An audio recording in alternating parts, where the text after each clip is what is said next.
அல்லாஹ் மாலிக். என் அன்பு பிள்ளையே, உன் வழித்துணை சாயப்பா வண்டலூரிலிருந்து பேசுகிறேன்.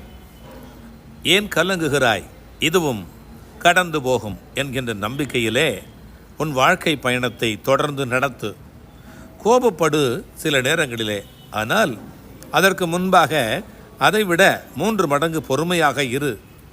பூமி கூட பொறுத்து இருந்துதான் பூகம்பத்தை வெளிப்படுத்துகிறது. எப்பொழுதுமே தளர்ந்து போகாதே. வாழ்க்கையில் எப்பொழுதும் இன்னொரு வாய்ப்பு என்பது இருக்கும்.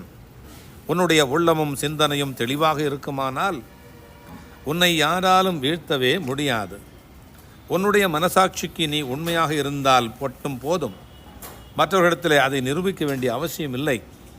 வாழ்க்கையை வெறுப்பதற்கு 1000 காரணங்கள் இருந்தாலும் ஒரு காரணம், நான் உன்னோடு இருக்கிறேன். நீ வெற்றி பெறுவாய்.